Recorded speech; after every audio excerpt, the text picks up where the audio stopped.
3500 cusecs தண்ணீரை, அதாவது 4.5 TMC தண்ணீரை திறந்துவிட வேண்டும் என்று ஆணையிட்டிருக்கிறது. நமக்கு முறைப்படி ஜூன் மாதத்திலும் ஜூலை மாதத்திலும் சேர்த்து 65 டிஎம்சி தண்ணீர் வழங்க வேண்டும் என்பது ஏற்கனவே உள்ள நிலைப்பாடாகும். சட்டப்பூர்வமான ஒரு முடிவாகும். ஆனால் 4.5 டிஎம்சி தண்ணீர் கொடுப்பதற்கே கர்நாடக அரசு தயங்குகிறது. பெங்களூர் மக்களுக்கு குடிநீர் இல்லை என்ற காரணத்தை சொல்லுகிறது.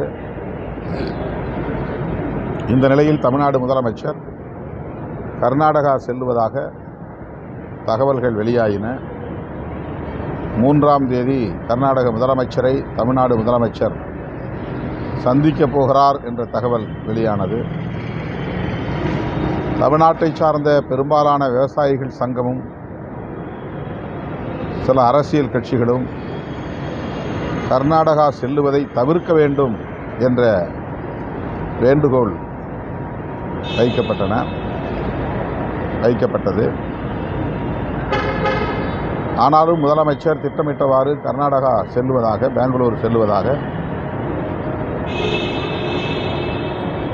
தகவல்கள் வெளியாகின. இன்றைக்கு கேரளாவில், குறிப்பாக பெங்களூருவில், கர்நாடகாவில், குறிப்பாக பெங்களூருவில் விவசாயிகள், கன்னட அமைப்புகள் போராட்டத்தில் களமிறங்கியுள்ளன. எனவே கர்நாடக முதலமைச்சர், தமிழ்நாடு முதலமைச்சர் பெங்களூரு இப்போதைய சூழலில் வரவேண்டாம் என்று சொல்லியிருக்கிறார். இதுதான் நடக்கும் என்று நாம் யூகித்து சொன்னோம். ஆனாலும் கூட முதலமைச்சர் கர்நாடக முதலமைச்சரை சந்திப்பதில் மிகுந்த ஆர்வத்தோடு இருந்தார். இத்தகைய சூழலில் முதலமைச்சர் அவர்கள் தமிழ்நாட்டில் உள்ள அனைத்து கட்சிகளையும் ஒருங்கிணைத்து அனைத்து கட்சி கூட்டத்தை நடத்த வேண்டும். தமிழ்நாட்டின் நிலை குறித்து இந்திய ஒன்றிய அரசுக்கு எடுத்துரைக்க வேண்டும். காவேரி ஒழுங்காற்று குழுவின் பார்வைக்கு எடுத்துச் செல்ல வேண்டும். நம்முடைய குறுவை விவசாயத்தை பாதுகாக்க வேண்டும். டெல்டா மாவட்டங்களை சார்ந்த விவசாயிகள் இன்றைக்கு குமுறிக் கொண்டிருக்கிறார்கள். அவர்களது உணர்வுகளை மதித்து அனைத்து கட்சி கூட்டத்தை உடனடியாக கூட்ட வேண்டும் என்று மாண்புமிகு தமிழ்நாடு முதலமைச்சர் அவர்களுக்கு விடுதலை சிறுத்தைகள் கட்சி வேண்டுகோள் விடுக்கிறது. கர்நாடக அரசுக்கு உத்தரவிட்டும் அவங்க வந்து தண்ணி திறக்க முடியாதுன்னே அவங்களோட செயல்படுறது. ஏன்னா தொடர்ந்து இத்தகைய பேச்சுவார்த்தைகள் நடந்துட்டு வருது. அதுக்காக அமைக்கப்பட்ட ஒரு பொதுவான மன்றமே உத்தரவிட்டும் அவங்க திறக்க மறுப்பதற்கான காரணங்கள், திறக்க மறுப்பது வந்து தமிழக அரசு ஒரு மென்மைத்தன்மையோட கையாளுகிறது. இது கர்நாடக அரசும் தமிழ்நாடு அரசும்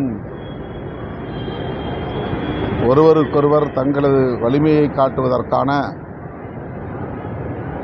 பிரச்சனை அல்ல. அப்படி பிரச்சனையை மாநில அரசுகளுக்கு இடையில் கொண்டு போகவும் முடியாது. 2 மாநிலங்களுக்கு இடையிலான பிரச்சனை தான் என்றாலும் கூட இந்திய ஒன்றிய அரசுக்கு இது பெரும் பொறுப்பு இருக்கிறது. அதனால்தான் காவேரி ஒழுங்காற்று குழு இதில் தலையீடு செய்திருக்கிறது. மிக மிக குறைந்த அளவில் அல்லது சொற்ப அளவில் தண்ணீரை தமிழ்நாட்டுக்கு திறந்துவிட வேண்டும் என்று சொல்லியும் கூட தமிழ்நாடு அரசு,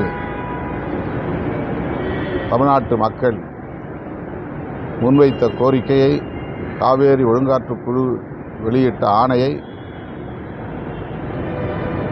கர்நாடக மாநில அரசு ஏற்கவில்லை, அவமதிக்கிறது. இது மிகவும் முக்கியமான ஒரு பிரச்சனை என்பதால் காலம் தாழ்த்தாமல் முதலமைச்சர் அனைத்து கட்சி கூட்டத்தை கூட்ட வேண்டும்.